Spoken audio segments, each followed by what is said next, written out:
안녕하세요. 제주의 역사 속으로 꼬닥꼬닥 걸어가 보는 시간, 꼬닥꼬닥 걸어서 제주의 한송은입니다. 네, 안녕하세요. 귀 쫑긋해서 정신 바짝 차리고 역사 공부하고 있는 최진실입니다. 아, 진짜 열심히 공부하고 있어요? 귀 완전 쫑긋 세우고 있잖아요. 확인할 길이 없네. 이거 시험을 보는 것도 아니고요. 아이, 매일. 저기 화면 보세요. 아니 뭐 공부, 시험 얘기가 나와서 말인데 네. 우리 일생 중에서 가장 큰 관문 중에 하나가 이제 수능이잖아요. 맞죠. 뭐 그 다음에 계속 취업을 위한 시험이 이어지고. 맞아요. 네. 또 근데 취업 한 번 돼서 쭉 가면 좋지만 또 이직을 해야 되는 경우도 있고 맞아요. 또 떨어지기도 하고 그 외에도 치러야 될 이 인생 시험이 너무 많아요. 너무 많아요. 그러니까 네. 이 시험들의 가장 큰 목적이라고 하면 어쨌든 출세를 해서 네. 이름을 떨치는 소위 입신양명을 위함이 아닐까 싶은데 조선시대 시험하면 이게 딱 떠오르죠. 아, 그렇죠. 과거 시험, 과거 제도잖아요. 옛날에 뭐 드라마 같은 데도 뭐 요즘에도 나오지만 한양 갈 때 보찜에다가 집신 달랑달랑 들고 떠나잖아요. 사극 많이 보셨네요? 그렇습니다. 아니 조선시대 선비들의 일생일대 관문 중에 하나가 이제 과거 시험인데 그렇다면 섬에 살고 있는 제주 사람들은 과거 시험을 어떻게 봤을까도 궁금하고 또 과거 시험을 봤을 때 그 당시에도 소위 말하는 커닝, 부정행위가 있었는지도 궁금하거든요. 이 흥미로운 주제를 가지고 오늘 이 두 분과 이야기 나눠볼까 합니다. 두 분 모십니다. 안녕하십니까? 어서 오십시오. 안녕하세요. 안녕하세요. 제주의 기록 속에서 선조들의 삶과 지혜를 찾아 전해주는 오창림입니다. 네, 반갑습니다. 네, 안녕하십니까. 저는 제주대학교 국어국문학과에서 학생들을 가르치는 강문정 교수입니다. 네, 반갑습니다. 안녕하세요. 자, 조선시대 선비들의 가장 큰 관문이 이제 과거 시험이라고 했잖아요. 네네. 근데 모든 선비들이 과거를 봤던 건 아닌 것 같은데 왜 선비들이 이 과거 시험에 못 매달렸을까요? 조선시대 인재 채용은 이제 두 가지의 길이 있습니다. 그러니까 공무원 채용이죠. 지금으로 말하면 첫 번째가요. 이제 그 과거 시험이죠. 요거는 이제 공채에 해당해요. 공채. 두 번째가 음서제도라고 하는 건데 이건 특채에 해당합니다. 그러니까 음서제도라고 하는 것은 소위 충신 집안, 효자 집안, 연려 집안 이런 조상의 음덕이죠. 그래서 음서입니다. 그러니까 집안의 어떤 내력이나 국가에 이바지했던 경력들 그런 것들을 인정을 해서 후손들을 이제 공무원으로 임명하는 특채. 그것을 제외하면 과거 시험을 제외하면 국가직으로 나가는 길은 거의 막혀 있다라고 해도 이제 과언이 아니었죠. 그러니까 조선의 지식인들은 대부분 다 과거 시험에 매달릴 수밖에 없었습니다.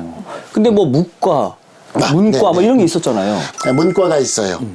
그 다음에 묵과가 있어요. 그 다음에 잡과가 있어요. 잡과는 주로 서얼들이나 중인들이 많이 응시를 해요. 그 다음에 묵과 잘 아시겠지만 군인들을 뽑는 거죠.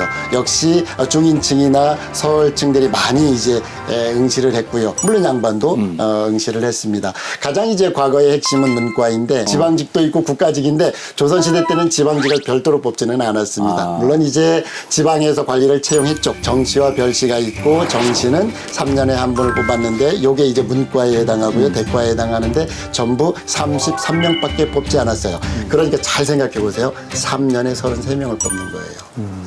경쟁률 진짜 바늘구멍이네 들어가 있어요. 바늘구멍이죠. 그리고 보통 인물들이 아니었던 거죠. 아니 근데 생각해보면 이 양반은 태어나면서부터 이제 대물림이 되는 건데 근데 굳이 양반임에도 불구하고 과거 시험을 보려고 했던 것 같아요. 왜 그랬을까요? 더 출세하고 싶어서였을까요? 네, 최진실님께서 정말 중요한 질문을 주셨네요.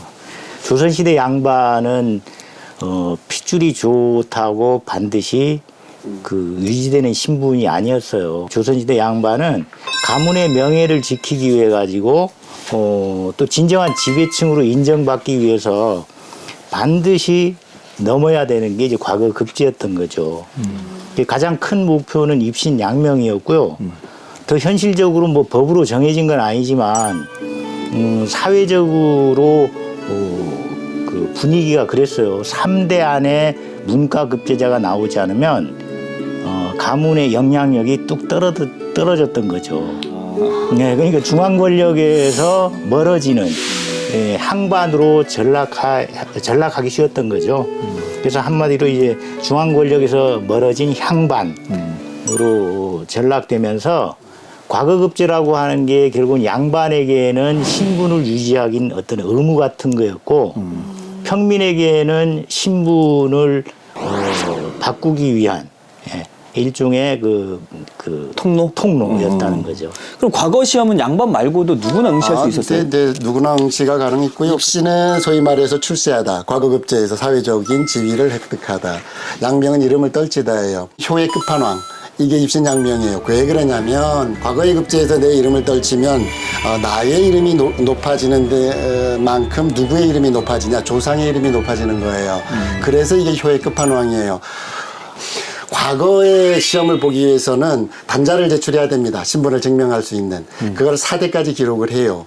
그 다음에 신분을 증명하는 증서가 들어가요. 4대의 급제를 하지 못하면 호적이 불분명해지는 거예요. 과거 시험을 통해서 또는 유양소에서 호적을 관리하는 과정에서 이 신분에 대한 기록이 공문서로 쭉 남아있는데 이게 100년 정도 지나면 불분명해지기 시작해요. 그러니까 과거의 급제를 해야 될 거예요.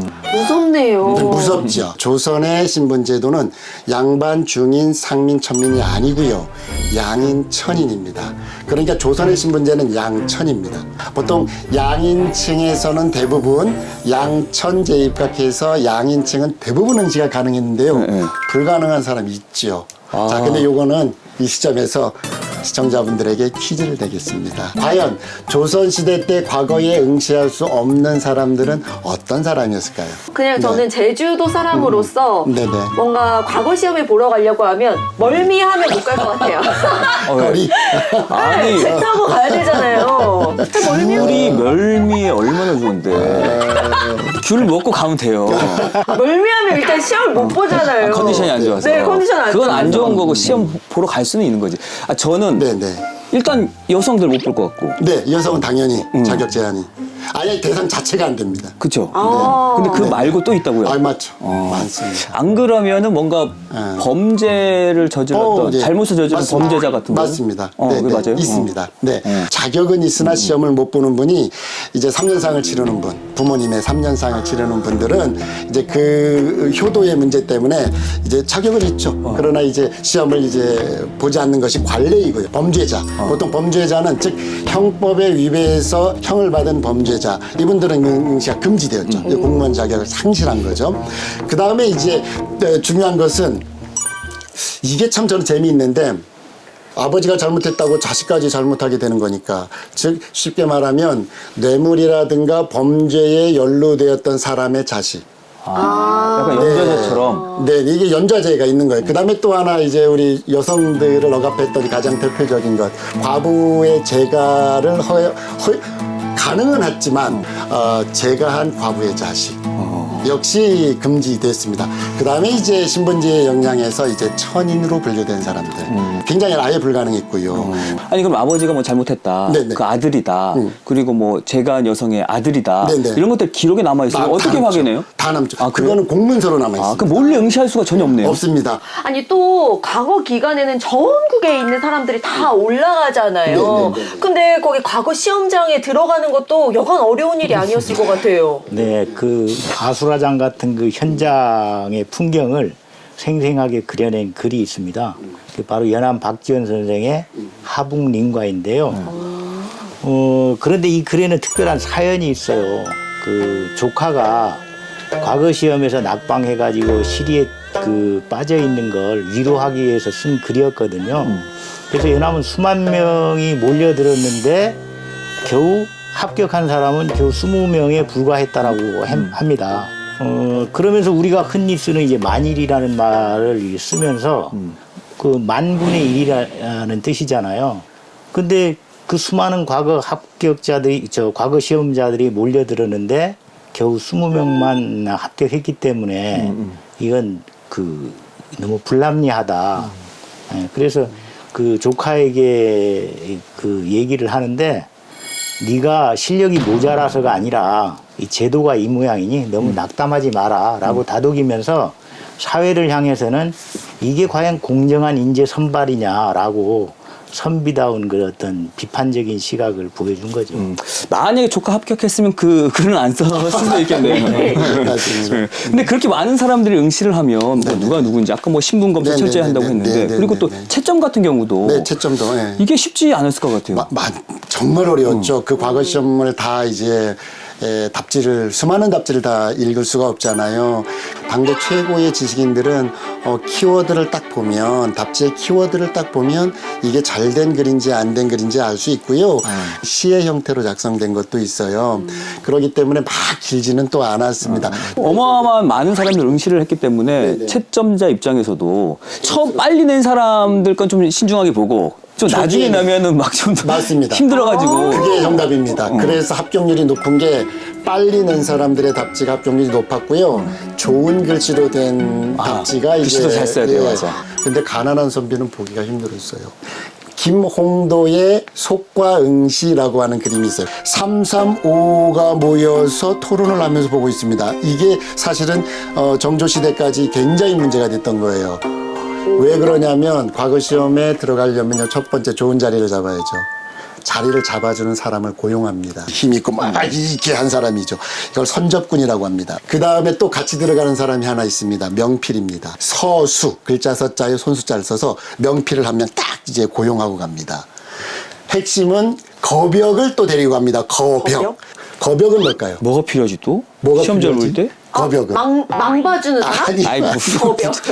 거벽은 뭐냐면 시험지를 대신 풀어주는 사람. 정말 지식인들이 많이. 이건 진짜 부정행위네. 네, 부정행위죠. 그러니까 문제가 딱 나오면 거벽이라고 하는 사람이 문제를 다 풀어줘요. 쫙 풀어줘. 그리고 명필이 그거를 시곤에다가 쓰고 쫙 적습니다. 그리고 내가 이걸 들고 가서 제출을 합니다. 합격하겠어요, 안 하겠어요? 아니 감독관 없어요, 있습니다. 교수님? 아니 합격하면 그 거벽이라는 사람이 합격한 게 아니잖아요. 아니죠. 내가 합격하는 겁니다. 내가 거벽을 고용한 거예요. 아 근데요, 이 낙방을 하는 경우도 많았을 것 같은데 이 과거 시험을 보는데 나이 제한 같은 거는 없었어요? 예, 나이 제한 없었어요.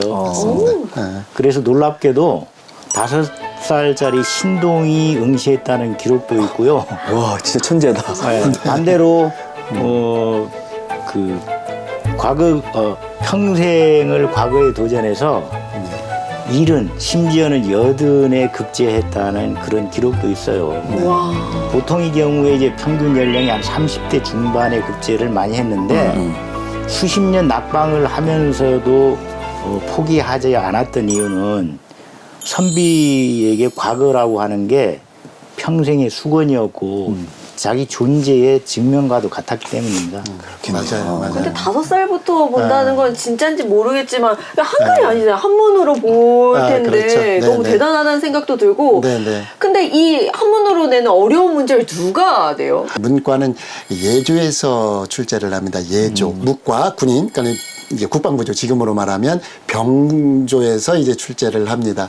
그다음에 잡과는 예조 플러스 그 전문 기술에 해당 관청 둘이 이제 협업으로 이제 출제를 합니다. 그래서 과거 시험 문과 같은 경우는 초시, 복시, 그 다음에 전시 이렇게 이제 3단계로 시험을 보게 되는데 이 초시와 복시 즉 회시까지는 주로 이제 어떤 학문적인 역량, 그 다음에 문장력, 그 다음에 경서는 제대로 공부했나 이런 것들을 평가하는 주제로 주로 많이 출제를 하고 그 다음에 전시로 올라가면 이것은 그냥 시험 문제가 아닙니다. 시대를 알아야 돼요. 정부의 정책이라든가 그 시대에 굉장히 중요한 급선무 또는 굉장히 논란이 되는 문제들 이런 것들을 주제로 시험을 출제하죠.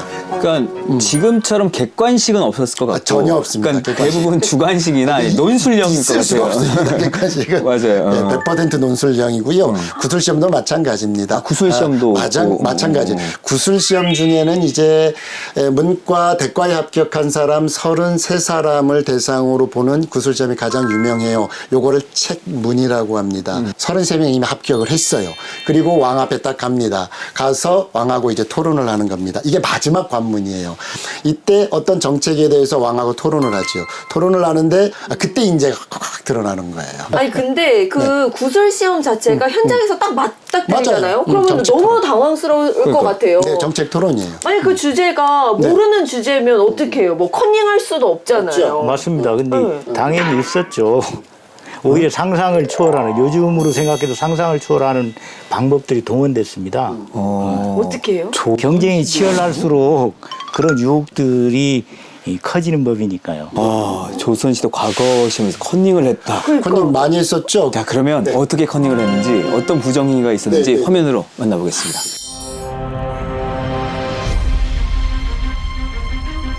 또한 과거에 임한 선비들은 어떻게든 과거에 급제하기 위해 애를 썼는데요. 그래서 당시에도 소위 오늘날의 컨닝과 같은 것들이 다양하게 존재했다고 합니다. 눈 돌아갑니다. 지금. 뭐예요? 코에서 못 뺀다 지금. 코 속에 미리 준비한 종이를 숨기는 이른바 의용고.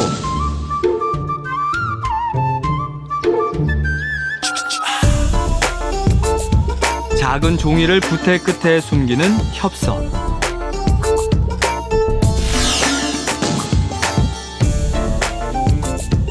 키워드를 가르쳐 주는 거예요. 쓱 가르쳐 주는 거예요. 시험관과 결탁해 답을 알아내는 혁제.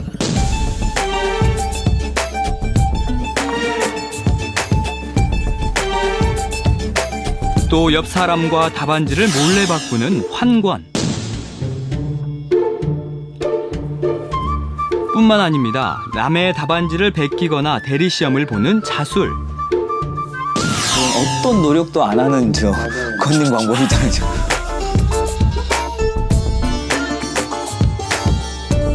그리고 답안지를 떨어뜨려 답을 보게 하는 낙지 등 참 다양한 부정행위들이 그 당시에도 존재했죠.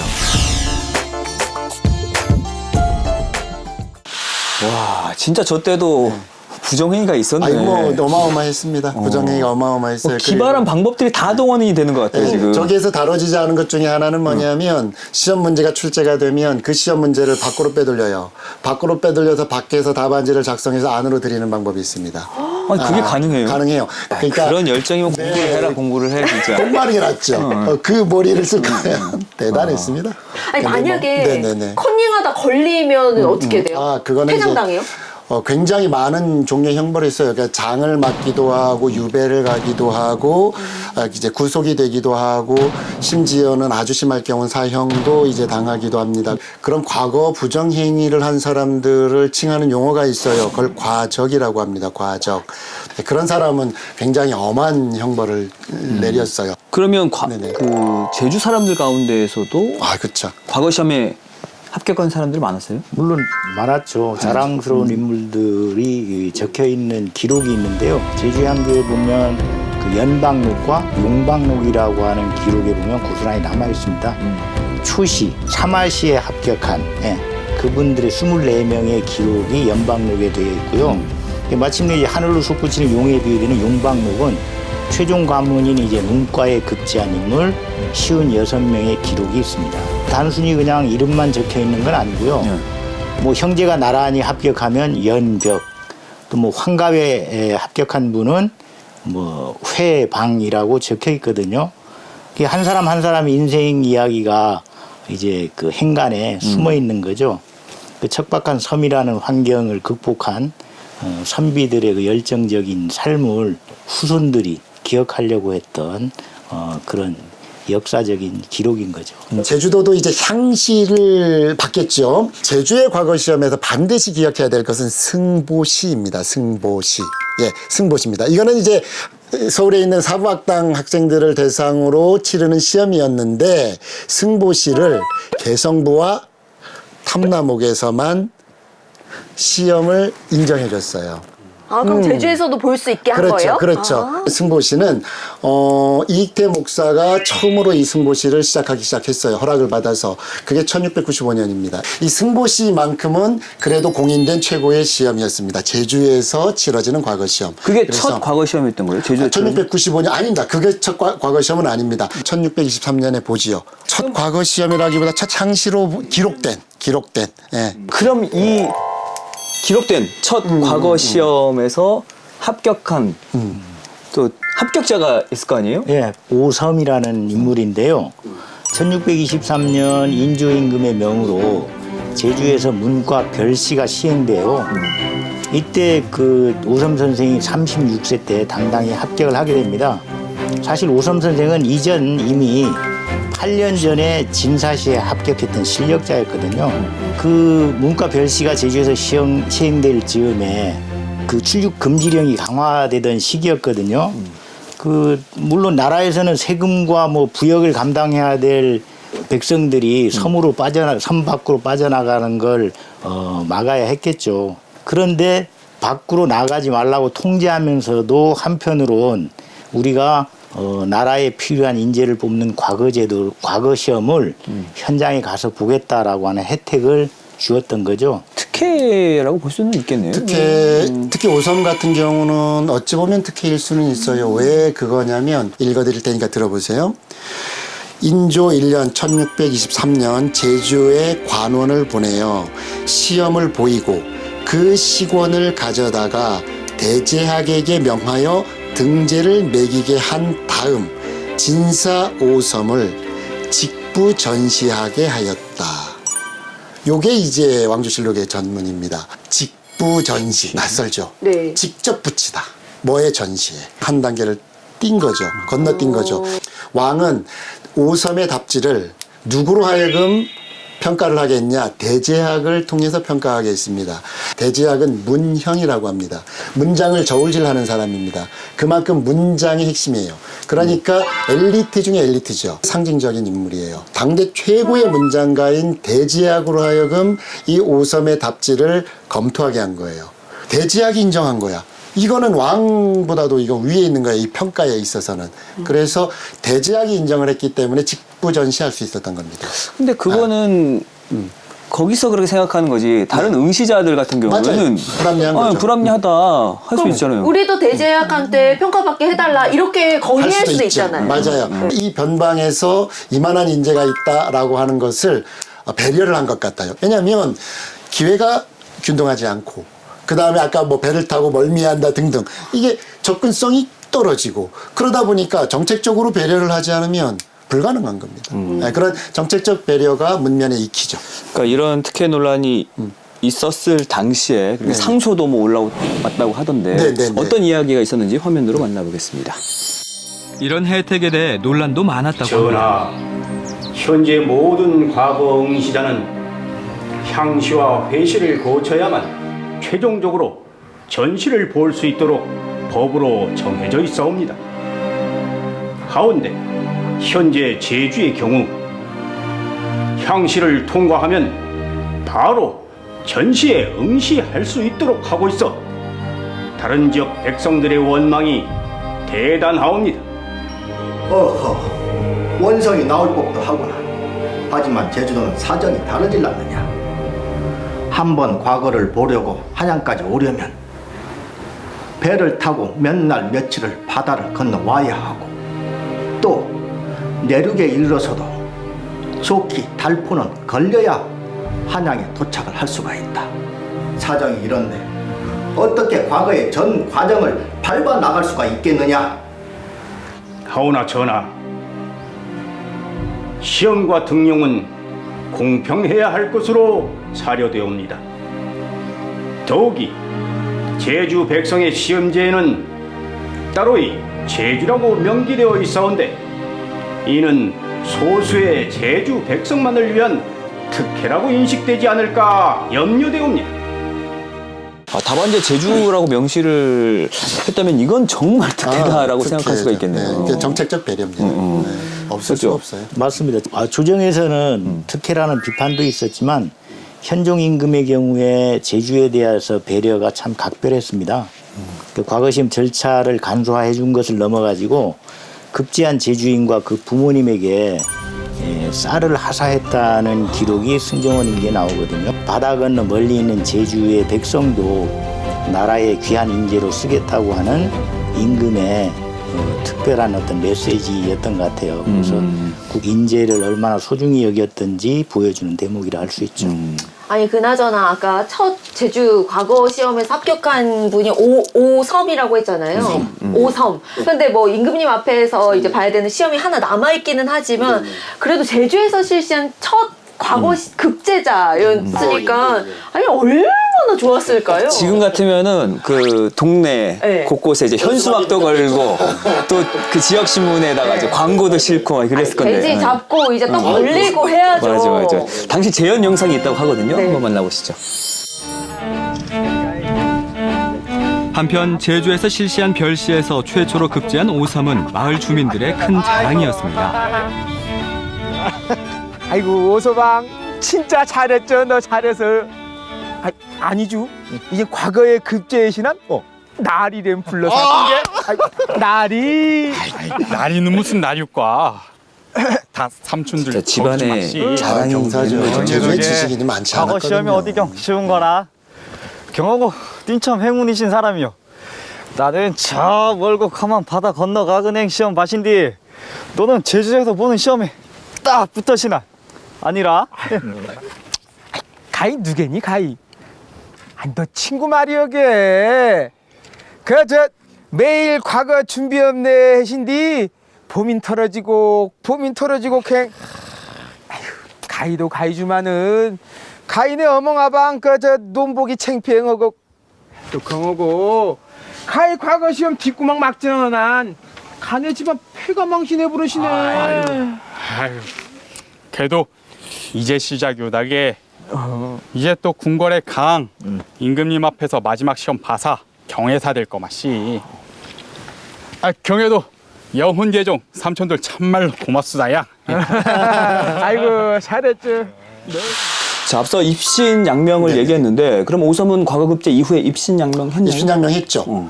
그러니까 현감 미상을 지냈고 중앙정부의 관리도 했고 무장현감을 지낼 때는 정말로 많은 이제 선정을 베풀어서 지금 무장 지역에 가면 이분의 이제 비도 세워질 정도로 유명하신 분이에요. 그런데 오섬을 주목해야 될 때는 뭐냐면 이괄의 난 때입니다. 이괄의 난. 참전을 해서 포로로 잡히기도 해요. 오섬은 통문을 쓸 정도로 그때 이제 그 활동을 많이 했어요. 통문이라고 하는 건 뭐냐면 어떤 사안이 발생했을 때 전국에 이제 그 호소문을 보내는 문장이에요. 이걸 통문이라고 하는데 통문을 써서 돌릴 만큼 그때 활약을 많이 했고 이분은 시험 뭐 과거 시험에 합격했다라는 정도가 아니라 아주 유능한 관리로 그리고 어진 관리로 굉장히 이제 본받을 만한 분입니다.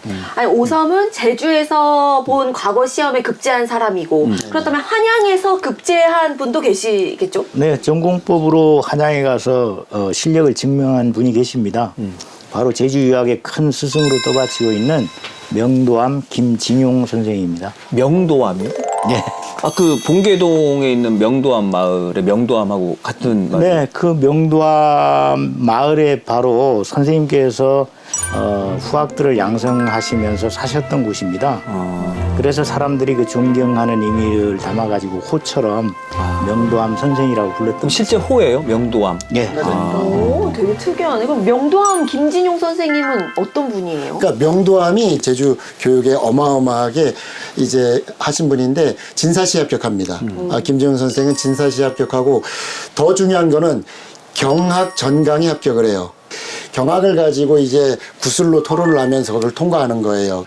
간홍이익의 제자 중에 제주도에서 배출한 게 최고의 수제자이죠. 그러니까 간홍이익이라고 하는 분은 조선의 우프란에 드는 엘리트였습니다. 간홍이익 선생과 또 처음 스승과 제자 연을 맺을 당시의 상황을 또 재현한 이야기 제주사 영상이 있습니다. 함께 보실까요? 스승님 안에 계십니까? 누구신가? 예, 소인은 저 건너 한동에 살고 있는 김진용이라고 하옵니다. 한동이라면 이곳 성내에서 한참 거리인데. 그래, 한동에서 이곳까지 어쩐 일이신가? 높으신 스승님의 가르침을 받고자 달려왔사옵니다. 당시 김진용은 제주 도내에서도 경서에 밝고 행실이 바르기로 이름나 있었습니다. 내 자네의 명성은 익히 들어 알고 있었네. 예? 영상에서는 한동에서 왔다고 그러니까 명도함이 하거든요. 아닌데? 네, 한동은 구자읍 한동리잖아요. 예, 원래 김진용 선생의 고향이 그 구자읍 괴모술이라고 불렸던 한동리가 맞습니다. 예, 그런데 명도함은 이 처가가 있는 곳이어서 그곳으로 이사를 와가지고 후학들을 양성했기 때문에 예, 명도함 선생이라고 그렇게 불렸던 거죠. 근데 간홍 이익 선생은 유명한 분이잖아요. 아이고, 역사 교과서에 또 최고죠, 많이 최고. 봤던 네네. 분인데 그분한테 이렇게 또 한국을 맞습니다. 배웠네요. 정말 제주 전통시대 제주교육의 선두주자는 김진용 선생님입니다. 김진용 선생이 이익의 제자이기도 하지만 한양에서 벼슬을 할 수 있는 충분한 자격과 인정도 받았음에도 불구하고 그분은 후학 양성을 위해서 제주로 오신 분이에요. 제주교육의 선두주자는 오현에 배양되어 있는 인물들은 상징성이고요. 실제로 제주교육을 이제 이끌었던 분은 명도함 김진용 선생님이세요. 그러니까 기려야 돼요, 우리는. 네네. 말씀해 주신 것처럼 김진용 선생 같은 경우에는 개인의 입신양명을 사양하고 고향 제주로 와서 맞아요. 후학들을 양성했다 하셨는데 맞아요. 자 어떻게 또 후학들을 양성했는지 관련 영상 보고 이야기 나누겠습니다. 그의 학문과 훈육은 사대부 집안에도 이름나 있었습니다. 그래서 자녀의 훈육을 부탁하기도 했는데요. 이런 일화도 전해져 오고 있습니다. 아이고, 저 녀석이 바로 하나밖에 없는 내 아들이라오. 에휴, 그 늙은막이 얻은 자손이라 그 녀석 귀엽다 귀엽다 하며 응석을 나 받아주다 보니 글 공부를 해야 할 나이가 되어도 공부할 생각을 아니하니 이를 어쩌면 좋단 말입니까? 녀석, 눈빛이 예사롭지 못하거늘 왜 그리 공부에 마음을 붙이지 못하누? 저 나이 때는 놀아야 그러니까 되는데 안 노는 게 이상한 거 아니에요? 지금까지 거쳐간 스승만도 몇인지 모르겠소. 허나 그 어느 누구도 저 아이를 책상에 잡아 앉히질 못하니원 부디 저 아이를 스스로 책상에 가 앉기만 해주시오. 하면 내 달라는 것 다 내어드리리다.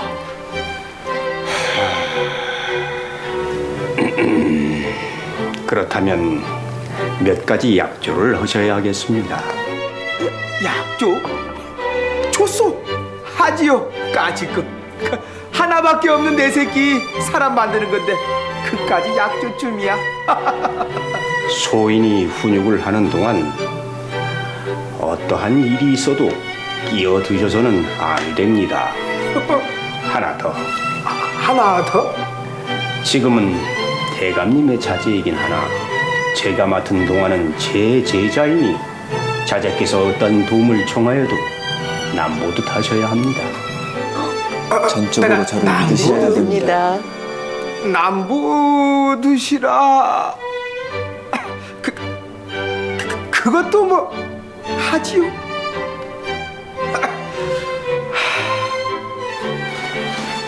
얘야 와서 인사드리거라. 앞으로 네 글 공부를 맡으실 스승이시다. 하지만 인사는커녕 아버지 말에 관심도 두지 않는 아들.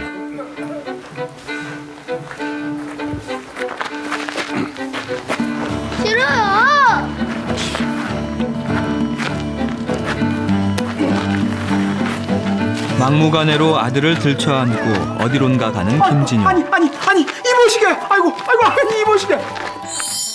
아니야, 아들을 안고 어디로 가는 거예요? 여기서 잠깐 제가 퀴즈를 하나 낼게요. 네.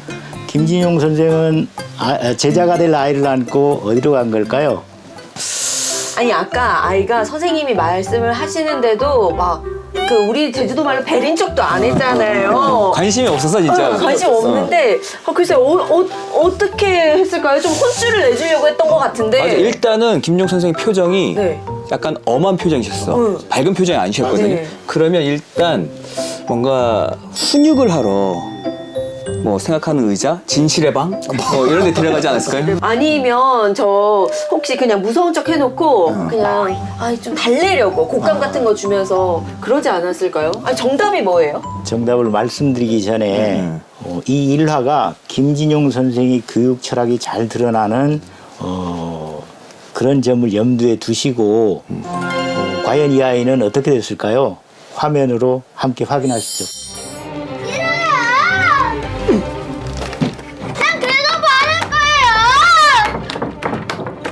그리고는 다짜고짜로 국간에 가둬버리는데요. 아버지 벌써 약속 못 지키네. 문 열어요! 스승이면 스승이지 왜 나를 이리 가두는 겁니까? 아버지! 아버지! 자기 주장은 확실한데요. 아이고 공부시키려다 내 새끼 죽겠네. 아이고 양반 재면에 약주를 엎을 수도 없고.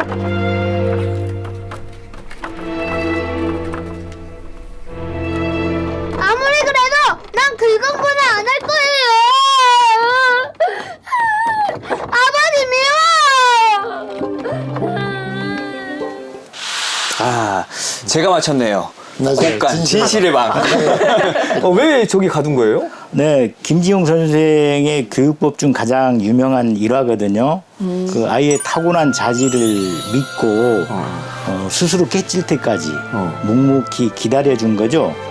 엄격하면서도 신뢰가 담긴 교육 방식이었던 거죠. 아니 근데 솔직히 말해서 지금 같으면 이거 상상도 못할 일인데. 그냥 바로 철컹철컹이에요, 이거는. 근데 가둔다고 저렇게 무섭게 한다고 아이가 공부를 할까요? 그러니까 아까 뭐 눈빛이 남다르다라고 했는데 눈빛은 좀 오르기 같고 일단 자기 주장이 좀 탁월했던 것 같아요. 네. 그런데 저렇게 감금하는 경우는 사실은 많지는 않습니다. 그러니까 주로 이제 회초리를 때렸습니다. 아주 귀한 집 도련님들 같은 경우는 시동이 대신 맞았어요. 그러니까 자기 자식을 직접 때리는 것이 아니라 네가 가장 친한 아이의 매를 맞는 걸 보면서 고통스러워하는 걸 보면서 네가 깨달아라. 그렇다고 깨달으면 다행이지 그거 뭐 깨달을 수 있어요? 자기가 아파야 깨달으지. 그렇죠. 네네네. 자, 그럼 곳간에 갇힌 아이의 선택은 어땠을까요? 확인해 보시죠. 그리고 이틀이 지났습니다. 스승님! 곳간 안에서 조그맣게 들려오는 아들의 목소리. 하지만 모른 채 하는데요. 스승님! 스승님! 그 누구냐?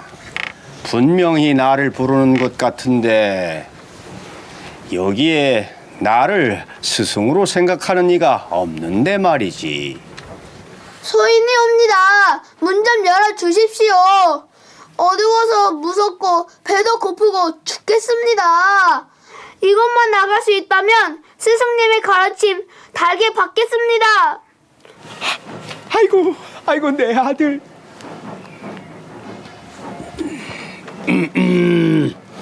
네 놈이 거기서 나와보려고 애를 쓰는구나. 하지만 멀었다. 네 놈이 정신 차리려면 난 일이 있어 잠시 나갔다 와야 하니 소란 피우지 말고 조용히 있어라. 밖에 아무도 없으니 불러봐야 네 목만 아플 거야. 아니옵니다. 스승님 짐심이 옵니다. 소인을 믿어 주시옵소서. 여기에서 나가면 열심히 글 공부에 임하겠사옵니다. 소인 목숨 걸고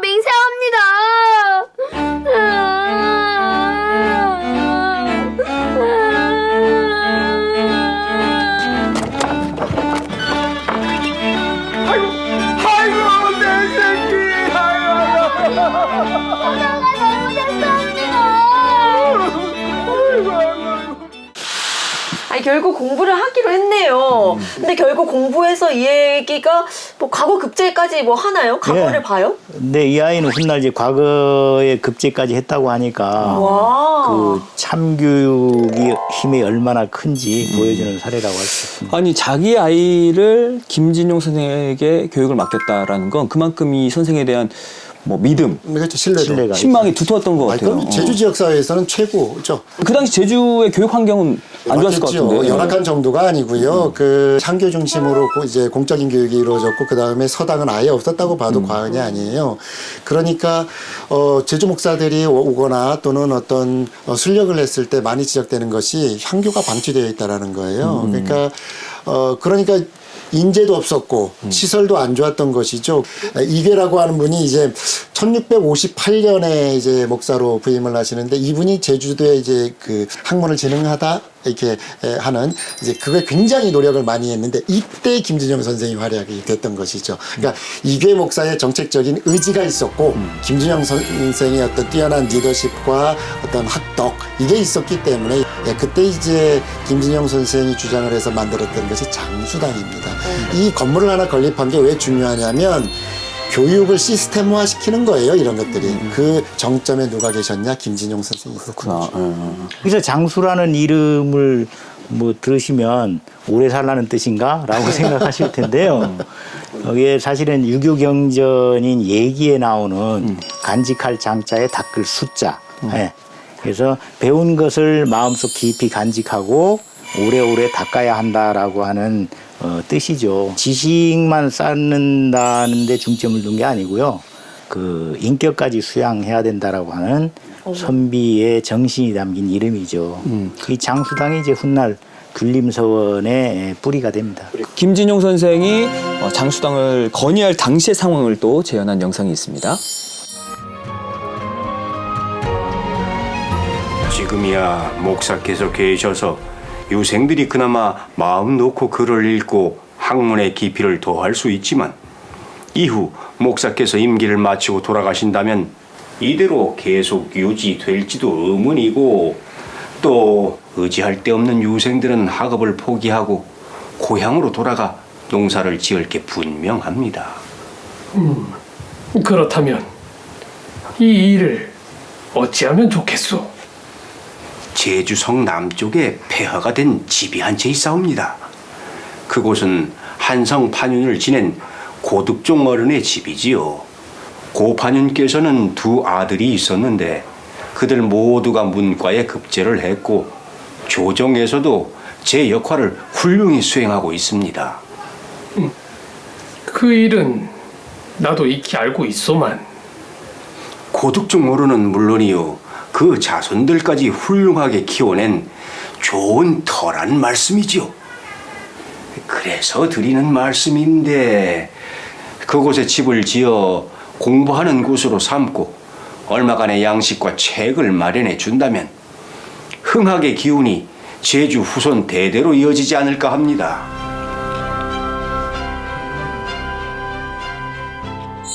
제주에도 이렇게 훌륭한 교육자가 계셨네요.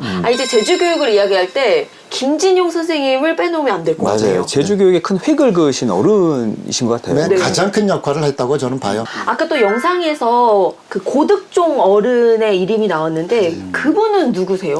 네, 고득종 선생은 제주가 나온 조선 초기의 최고의 인물이자 제주 서예를 연 거장입니다. 특히 이제 세종대왕의 총애를 받았었는데요. 그 아버지인 태종 임금이 돌아가셨을 때 그 사식구제를 하는 동안 그 내불당이라고 궁전 안에 있는 불당에서 그 묘보변화경을 금으로 사경을 하는데 참여했을 정도로 명필로 소문났었거든요. 그래서 세종대왕의 총애를 받으면서 한성 판윤이라는 그 요즘에 서울시장 격으로 그 신라시대의 김생 이후에 조선 중종 때까지 23명의 명필 가운데 포함될 정도로 아주 훌륭한 필력을 가진 분이었어요. 그래서 이런 기계를 가진 선생님이 어릴 적 살았던 그 집터에다가 제주 교육의 상징인 장수당을 지었다고 하는 건 우연한 건 아니라고 봐요. 네. 조선시대 입신양명의 유일한 통로가 과거였는데 한마디로 뭐 신분 상승, 인생 역전을 꿈꾸는 이들의 희망이 이 과거 시험이었던 것 같아요. 맞습니다. 계층화된 양반으로 진입하는 데 아주 핵심적인 게 과거 시험이긴 하죠. 과거 시험의 의의를 저는 이렇게 보고 싶어요. 뭐냐면 집단 지성의 정책 토론장이었던 거예요. 그러니까 그 국가에서 가장 지금 시급한 문제를 시험 문제로 냅니다. 대과에서 반드시 냅니다. 그러면 그거에 응시한 많은 집단 지성들이 답지를 내지요. 그 답지 자체가 토론의 장이었던 거예요. 해결책까지 제시를 해 합격합니다. 집단지성의 공론회장이었던 거죠. 그게 과거 시험의 가장 핵심적인 어떤 의의인 것 같아요. 아 그래도 제가 생각하기에는 인생 역전은 뭘 말하실지 아세요? 복권이 답이라고 생각을 하는데. 로또요? 네, 로또. 그건 스스로 노력해서 되는 게 아닌데. 아 그래도요 운이잖아요. 하늘이 주신 운인데. 아니 진실 씨는 그때 태어났어도 네. 뭐 이런 과거 시험보다는 거상 김만덕처럼 돈은 많이 벌었을 것 같아요. 우리 원장님은 현재 그 기록 유산들을 연구하고 계시고 또 한자 한문학을 계속 공부하고 계시잖아요. 한자 한문학의 매력은 뭐예요? 저에게 한자와 한문은 그 단순한 옛 글자가 아닙니다. 그 선조들의 그 마음이 담긴 어떤 타임 캡슐과 같다고 생각을 하거든요. 기록의 숨결을 그대로 느끼는 것. 그것이 우리가 역사를 지키는 가장 강력한 무기라고 생각을 하거든요. 한글이 우리의 얼굴이라면 한자는 그 표정을 더 깊게 하는 그런 게 아닌가. 이 둘이 함께 할 때 우리 문화의 풍성함이 완성된다고 보고요. 언어와 문자는 곧 우리 문화 영토라고 생각을 해요. 정신문화의 영토다. 그래서 이 정신문화의 영토적 자산을 우리 다음 세대에게도 고스란히 물려줄 수 있으면 좋겠다는 그런 생각입니다. 아니 오늘 조선시대 과거 시험 네. 그리고 과거의 급제한 네. 또 제주 사람들 이야기했는데 아니 어디 봐요? 오늘 어땠어요? 저 선생님 얘기 더 남아있는 줄 알고. 저요? 저는 예나 지금이나 뭐 시대를 막론하고 사는 건 좀 비슷하구나라는 생각이 들면서 저는 실은 한문 세대가 아니거든요. 그래서 한문이 좀 어려워요. 그래서 외국어 배울 때도 그렇고. 근데 아까 선생님 말씀하셨다시피 아까 한글은 얼굴이고 한문은 표정이라고 했잖아요. 그 말을 들으니까 앞서 했던 말이 조금 부끄러워지면서 한문 공부를 좀 다시 한번 해보려고? 해볼까라는 생각을 해봤습니다. 근데 이게 검사를 받지 않거나 시험을 보지 않으면 의지가 안 생겨요. 시험부터 등록을 한번 해보세요. 한문 시험요? 네. 그 합격하고 네. 그 다음에 한자 같은 것도 시로 이제 한번 지어보고 부정행위 없이 자신의 실력을 뽐낼 수 있는 그런 시험 문화가 되길 바라겠고요. 오늘 아주 재밌게 이야기해 주신 두 분 진심으로 감사드리겠고 저희는 다음 이 시간에 또 다른 제주 역사길 위를 꼬닥꼬닥 걸어가 보도록 하겠습니다. 고맙습니다. 네, 감사합니다. 감사합니다.